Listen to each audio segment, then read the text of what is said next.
Welcome back. Part of what I love about the 1 Billion for Black Girls campaign is that it was and is formed in sisterhood and collaboration with so many brilliant Black women and femmes who are doing extraordinary work to ensure that our young people are part of the conversation, especially when it comes to robust investment. In 2020, we saw so many major corporations and institutions making large commitments to invest in Black communities. One of the people working to create avenues that ensure that these promises are fulfilled is Yvonne Moore. Yvonne is Managing Director of Moore Philanthropy and President of Moore Impact. Moore Philanthropy is a Black-founded and woman-led philanthropic advisory firm bringing over 25 years of knowledge and experience to provide thoughtful, strategic, and tailored philanthropic services to individuals, families, and private institutions. Their mission is rooted in reversing the lack of investment in communities of color by ensuring that change makers can access the support and financial tools to create change and build generational wealth. Through Moore Philanthropy, Yvonne and her team work to connect passionate donors of wealth to solution-oriented change makers to help solve some of the world's greatest challenges. And Moore Impact provides a tax-exempt vehicle for change makers that enables them to launch donor collaboratives, giving circles, advisory initiatives, and urgent response funds to accept donations and make grants in the US and abroad. Yvonne, you are doing all the things. We're so happy to have you in conversation today. Thank you for joining us. It's my absolute pleasure, and happy Black Girl Freedom Week. I love this, Thank you. So I like to root all of this work in our own histories and legacies of reciprocity and love. So I want to start by asking you, what did philanthropy look like in your home? What did it look like for you and your community when you were growing up? And how, if any, of that, how does it inform your work today? It's so funny you asked this question, and I'm so glad you did, because one of the things about philanthropy is I always want folks to understand that the definition of philanthropy is love of humanity. My parents, my grandparents, I learned everything I know about philanthropy from my family. And I think that was actually one of the most frustrating things when I got into institutional philanthropy, because I always try to differentiate between philanthropy and institutional philanthropy. Mm-hmm. Everything I learned from my mother, my father, the work they did in community, the money they gave, because, we always need to accent the treasure that we give, mm-hmm. because so many folks like to relegate us to time and talent, which we most definitely give, but Black folks give. Black folks give their money. My grandparents, watching them, I think, some of the things I've learned, I learned from my maternal grandmother. My maternal grandmother was a domestic worker, brilliant as hell. And I actually one day asked her, I was like, Nanny, why do you do this? Why do you clean homes? And what informs my work today is the conversation I had with her. And she said that when she was younger, she was only told she could be a teacher or a nurse, not a doctor or a lawyer or a financial, like anything else. And she's like, I didn't want to do that. And so this is what I did. Mm. And I'm like, opportunity and access. Those are the things that I think drive my work today. And not just Black women, right? The Black men, the folks we're supposed to be in relationship with, right? Watching my father make sure that Black men had good health, that they actually paid attention to their health. My mother, I learned the context about class, right? Context and class, I learned from my mother. A story that she told me about a social club that she belongs to, and they were out in the community, and they were gonna help some folks and get them Thanksgiving dinner. And she said they walked into one house and the woman didn't have a stove. Mm. She's like, why are we bringing frozen turkeys to a woman that doesn't have a stove? Mm. Right? And beginning to understand the difference between that, race and class can never be separated, like these things. So I think all of my family and my history, it all informs my philanthropy. and just remembering what the definition of it is, love. And I always, I am a Christian, and so I go back to the biblical definition of love, right? And the patience and the kindness and the doesn't hold, mistakes and those kinds of things. But I also tell folks, if you're not a person of faith, that's fine. I pull out bell hooks, right? It's like, if you want to understand love and abuse cannot coexist. Right. But if you need to understand, let me just give you a more secular definition. But I think it's so important. And those are the things, that's how I learned my philanthropy. And I think that's how I learned how to approach philanthropy and the things that still needed to be worked on as we do this work. What a gift of that analysis that your grandmother and your mother gave you. I think a lot about how we are building out at G4GC some of our own learnings and understandings within this field of philanthropy or institutional philanthropy, notions of ancestral wisdom. And I think you just gave us an example of how that plays out, how we come to understand the ways that our grandmothers gave, the way that our people give, and honoring that as a form of philanthropy. It is rooted in a lot of ways in sharing, in this notion of the collective, and an understanding that part of our Black history, right, is this understanding of our collective, not just struggle, but our collective uplift. Our collective freedom is rooted in our ability to share a consciousness of identity, but also of practice. And so I really appreciate you calling that in, because so much of how we are thinking about the Black Girl Freedom Fund, the collective 1 billion for Black girls campaign, is about this notion of uplifting all that our ancestors have taught us about not just how we survive, but how we thrive in the United States. Exactly. Wow.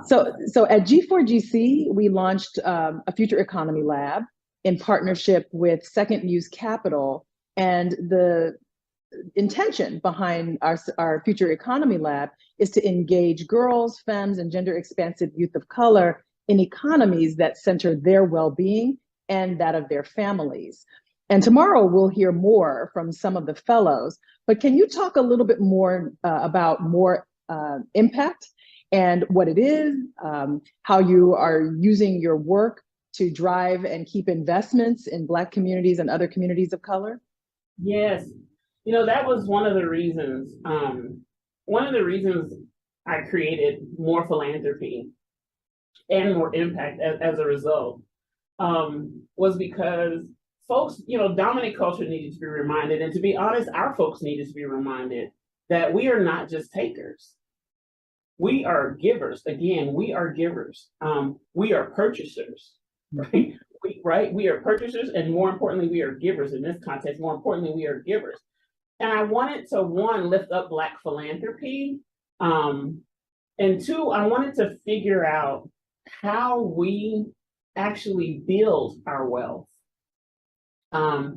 Very personally, we're having this conversation now. I lost my father at Christmas of last year, or 21.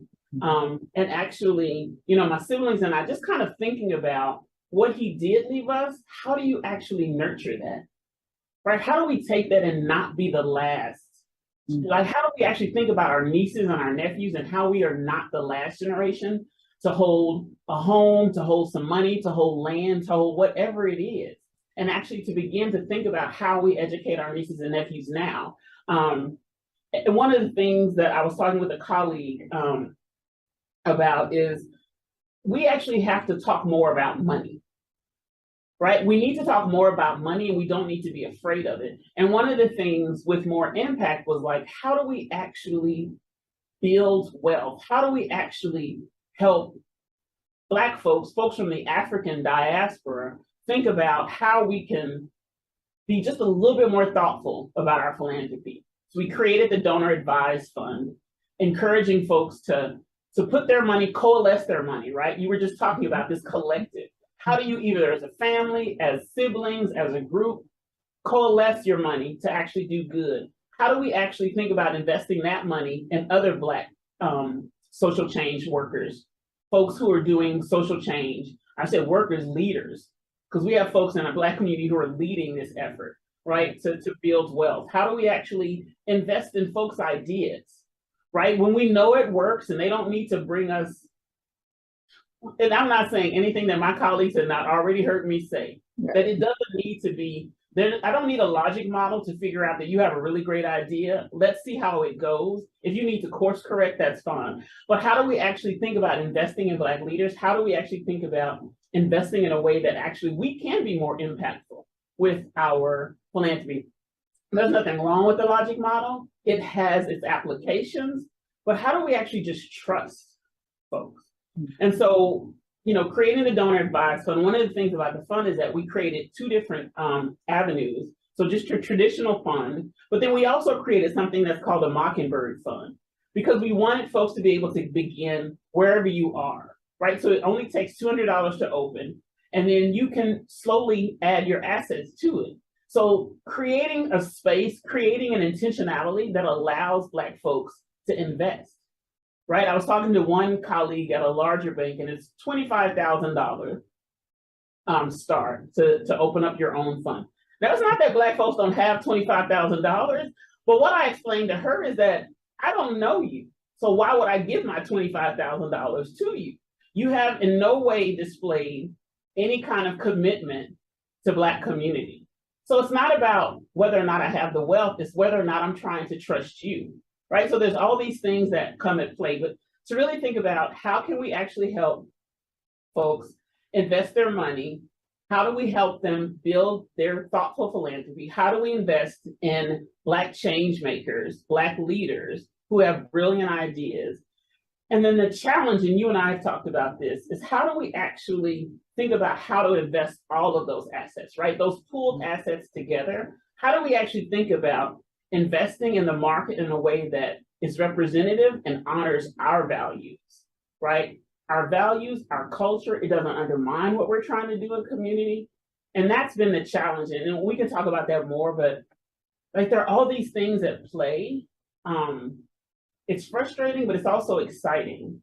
I'll stop there. But. Yeah, no, I really appreciate you elevating these things, because I think for so many of us, I want to tap in on something that you mentioned, and you sort of moved on from it, but I want to bring us back to it, which is, this notion that so many Black people actually need to heal our relationship with money.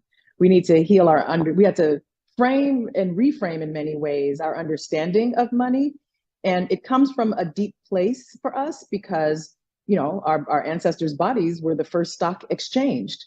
And so when you think about this history and the way that wealth was created in this country, Black people and this notion of investing and ownership and engagement, you really do have to overcome some of the, sort of historical narratives and wounds that have been created by past injustices and harms.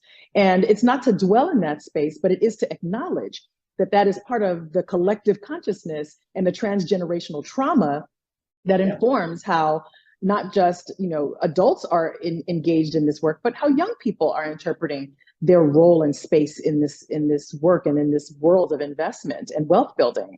So I really appreciate that you're creating a vehicle for there to be this kind of rigor around not just the analysis, but around the actions taken to really begin to remedy what has been legacies of harm in this country. And so, when we think about it, is even with our Future Economy Lab, which G4GC is working on, like I mentioned, in partnership with Second Muse Capital, the intention is for us to drive investments and in a way that honors what young people themselves determine to be, the worthwhile investment, right? Them and their families, but their enterprises that respond to the gaps and needs in their communities, or just the things they love to do, right? It doesn't always have to be about, I think when people start to lean into this notion that they can create businesses and opportunities that align with joy, that align with what they love, then we start to move into a space of freedom, right? Then we start to move into a place where it's not just responding to harm,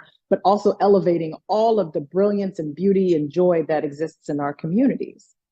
Exactly, exactly, exactly.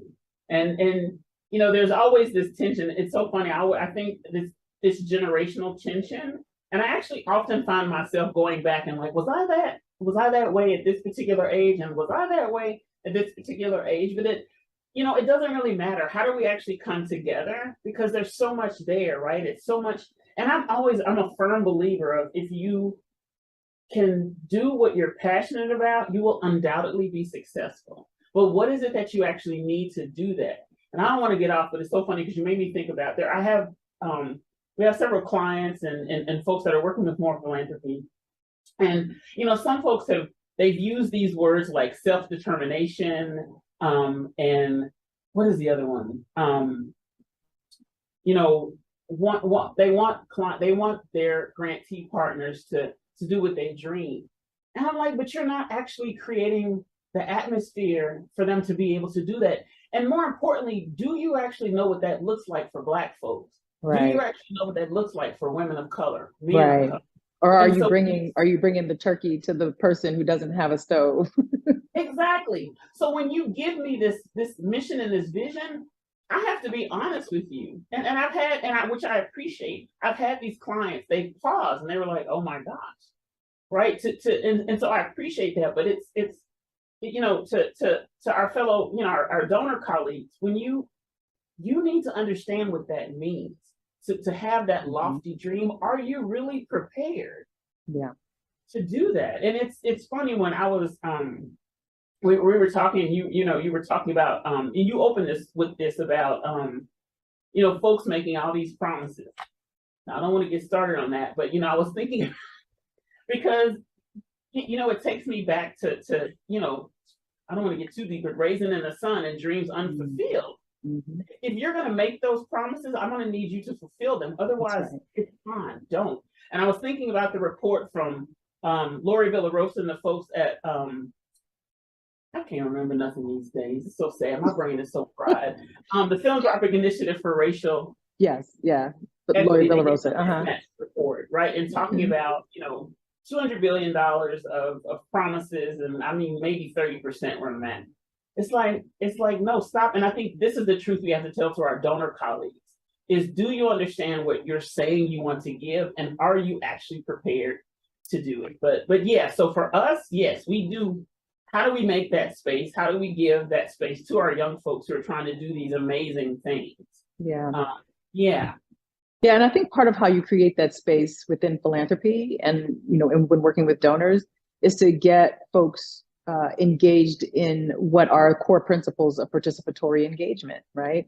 You have to bring people in so that it's co-constructed. It's built with people rather than for people, right? When we launched the 1 Billion for Black Girls campaign, you know, we were met with folks who didn't like our dream, right? We were met with both excitement on one hand, but also people who thought 1 billion with a B was entirely too much to demand.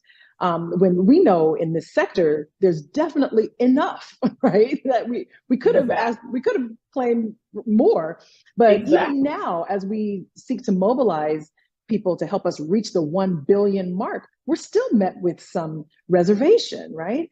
Because so many people are not used to, number one, Black women standing and saying, no, we want Black girls to have $1 billion, but also they're stuck in a mindset that is in a deficit, right? So can you talk a little bit more about what it means to engage an abundance mindset in this work and why it's important when we're talking about resourcing our communities?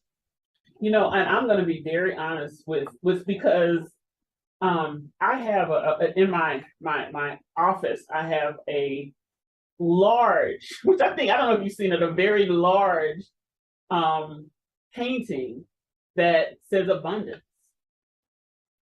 It's abundance, and I was like, this is perfect. But I'm going to be very honest, and my operations director is probably laughing at me as we speak, because I too sometimes struggle with abundance. Right? It's what you talked about. It's the ancestral piece and really understanding you know, our grandmother's wounds, right? Understanding that. So I don't want to sit here and say that abundance is easy. The abundance mindset is easy. Yeah.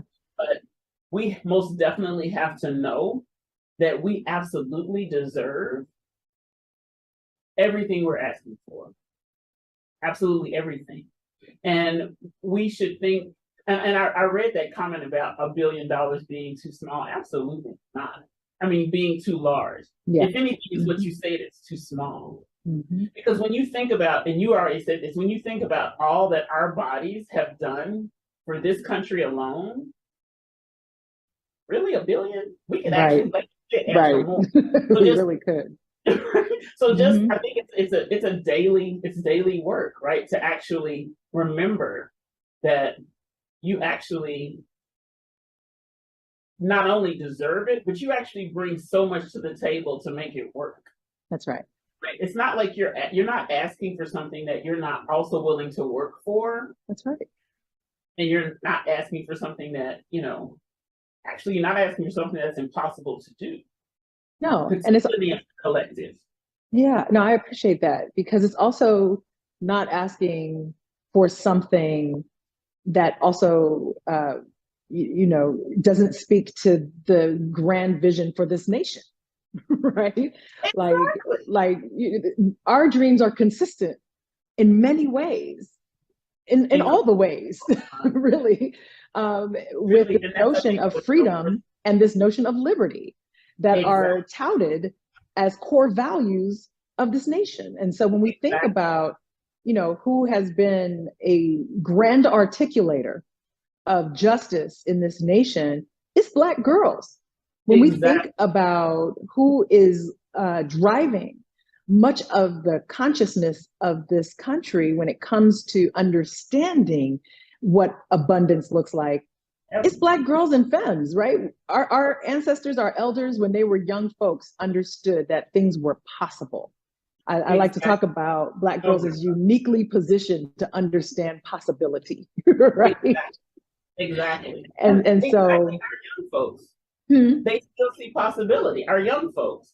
And it's so funny because, when I look at children and they're brave. And young people, little ones, they're brave. They'll try anything. They'll jump off of anything. And I often wonder. I was like, at what point in our development do we actually become so afraid to do anything? And in this country, and I'm not necessarily, because you can be very afraid in this country. But what I'm talking about is just within our home. I know not every child is able to grow up in a completely safe space. That's all the work I did for the first 10 years out of college. Child protection and how do we protect our babies? But how do we actually, if we've lost this abundance mindset, how do we actually get it back? How do we create the tribes, if you will, that allow us to do things and to try things fearlessly? I think it starts with an invitation, right? It's one of the reasons we and I don't mean from other people, okay? The invitation from ourselves to say, we can do this. What if I do this? How about you try this, right? And understanding that you always have the possibility for the invitation, right? There's always the opportunity for an invitation. And it's one of the reasons we launched Black Girl Freedom Week. Because, no one said, we should carve out a week during Black History Month for Black girls. But we were mobilizing and saying, what, if we're going to demand $1 billion for Black girls, we also want to create a space that demonstrates to the full community the possibility of investing in Black girls by centering their joy, their brilliance, their engagement in these conversations. And we, as investors, can support that by tapping into the things that we know also make the invitation, right? So when we ask the question about youth engagement, we're inviting girls in to dream, but we're also inviting the little girl in us, the little person in us to dream. right? Absolutely. And to think about how we then mobilize in our adult bodies to make that possible for all of the ones that are coming behind us. So I want to pivot and ask you, what is your Black girl freedom dream? You know what? To just be able to dream, to think, to rest, to be safe, and to accomplish. I mean, and I think it's fearlessness. It's fearlessness. It's I didn't even realize, you know, when I launched More Philanthropy, I never thought it would be what it is. I thought I would just be a consultant, you know, a single consultant just on my own. But when I talked to colleagues and friends, they were like, "Oh yeah, you told me this is what you were gonna do," and I was like, "What?" They were like, "Yvonne, everything you talked about is coming to fruition," and I was like, and it's like sometimes we mindlessly dream, we don't even know, or subconsciously dream. But and I would say to those who are dreaming and doing, because I would encourage you to do, be sure to rest, because to rest and reflect.